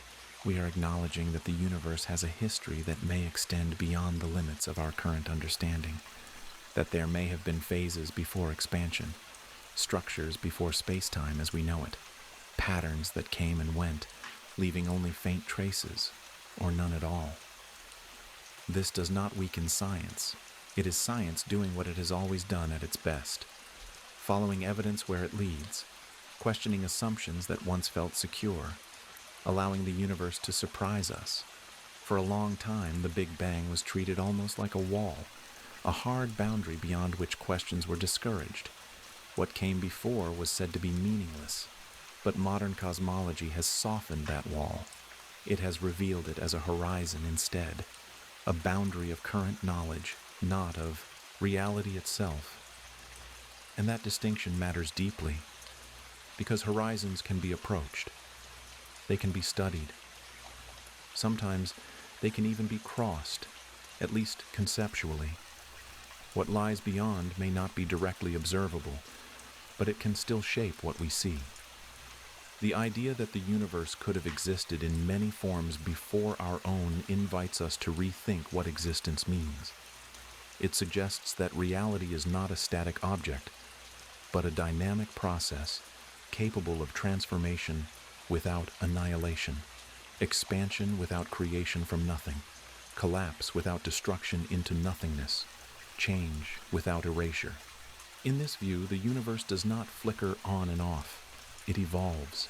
It reshapes itself. It explores possibilities, sometimes gently, sometimes violently, always according to rules that are deeper than any single cosmic era.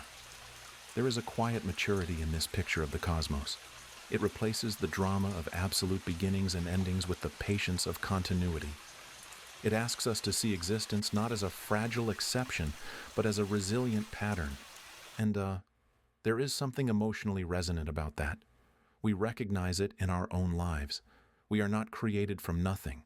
We emerge from histories, from lineages, from processes that extend beyond us. We change. We fade. But the larger story continues. The universe, it seems, may be doing something similar, on scales so vast that human language struggles to hold them. When we accept that the Big Bang may not be the beginning of everything, we also accept that our universe is not isolated. It may be one region among many, one phase among others, one expression of deeper laws that allow for endless variation. This perspective does not make our universe less meaningful. It makes it more specific, more contextual, more intimate. It is the universe that gave rise to us. That allowed stars to form, chemistry to flourish, life to evolve, minds to wonder. Meaning, then, is not something imposed by a cosmic starting point. It is something that emerges locally, through structure, through complexity, through awareness. The question of what came before the Big Bang remains open, not as a failure of explanation, but as a living question. One that continues to shape the direction of scientific inquiry, one that pushes us toward new theories, new observations, new ways of thinking about time and causality. And you know, this openness is one of science's greatest strengths. Science does not demand that the universe fit a neat narrative. It allows the narrative to remain unfinished. There is a temptation, especially when confronting such vast ideas, to seek closure, to want a final answer that resolves everything neatly. But the universe does not seem inclined to provide that. Instead, it offers something more subtle, a sense of depth, a sense that every answer opens into further questions. The silence before the Big Bang, whatever it ultimately represents, is not empty. It is full of potential, understanding, full of ideas waiting to be shaped, full of questions that have not yet found the right language. Future discoveries may transform our view entirely. A complete theory of quantum gravity may reveal that time itself is an illusion, or that the universe exists as a timeless whole. New observations may uncover patterns that unmistakably point to a pre-Big Bang phase, or they may reveal that certain aspects of cosmic history are forever beyond reach. Any of these outcomes would be meaningful, Because meaning in science does not come from finality. It comes from coherence, from the ability to connect what we observe with deeper principles. And that's the thing, even if we never fully know what came before the Big Bang, the pursuit of that question has already changed us. It has expanded our sense of scale. It has humbled our assumptions. It has deepened our appreciation for the universe as something far richer than a simple origin story. We now live with the understanding that the universe may be vastly older than we once believed, that it may have existed in forms so different from our own that calling them universes at all stretches language. That existence itself may not require a beginning in the way we instinctively imagine. This does not strip life of meaning. It reframes it. In a universe that may have no beginning and no end, moments of awareness become precious. Fleeting islands of reflection in an immense sea of process. We are such an island, temporary, fragile, and yet capable of asking questions that reach beyond the limits of our own existence. The curiosity that drives us to ask what came before the Big Bang is the same curiosity that once drove us to ask what stars are made of, why the sky moves, where life comes from. It is a continuation of a long human tradition of looking outward and inward at the same time. And, there is something quietly beautiful about the fact that the universe allows such questions to be asked at all, that its laws permit the emergence of beings capable of wonder. Perhaps that is the most profound insight of all, that regardless of whether the universe had a beginning, it has produced moments of understanding, moments where matter becomes aware of itself, moments like this one, where we pause and reflect. As science continues to evolve, the boundary between what is known and what is unknown will continue to shift. New horizons will appear. Old assumptions will fall away. The question of what came before the Big Bang will remain, changing its form, deepening its implications. And maybe that is exactly how it should be. A question that never quite closes. A doorway rather than a destination. Because in the end, the universe is not something we finish understanding. It is something we participate in understanding. And that participation, that ongoing dialogue between mind and cosmos, may be the most meaningful story of all. So we remain here, not at an ending, but at a pause. A breath between thoughts. The universe stretches on, ancient, vast, and still unfolding. And somewhere within it, curiosity continues to flicker, quietly asking what came before, what lies beyond, and what it means to be here at all.